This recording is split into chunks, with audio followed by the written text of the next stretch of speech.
So ayan, nabaklas na. So lilinisan ko muna. O, kinukuskusan ko na mano-mano.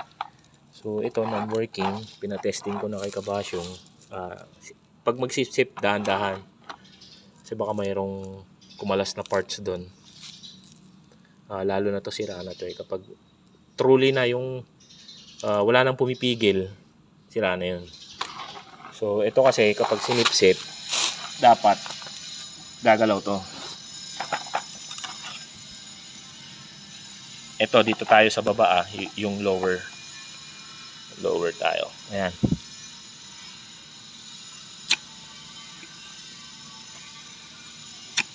Kita nyo? Pag ito, ginanon mo, wala. True and true yung hangin.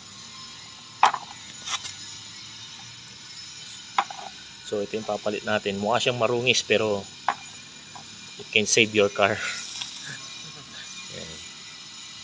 Ganda siya. Original to. Ito yung isang brand na binlog ko nun.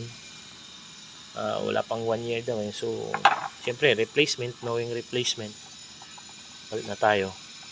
Maganda pa yung ano ng distributor niya kasi nag-hold pa yung kanyang mechanical advancer. Maganda pa yung ikot niya. So ito lang yung papalitan natin, tapos retiming. Wala.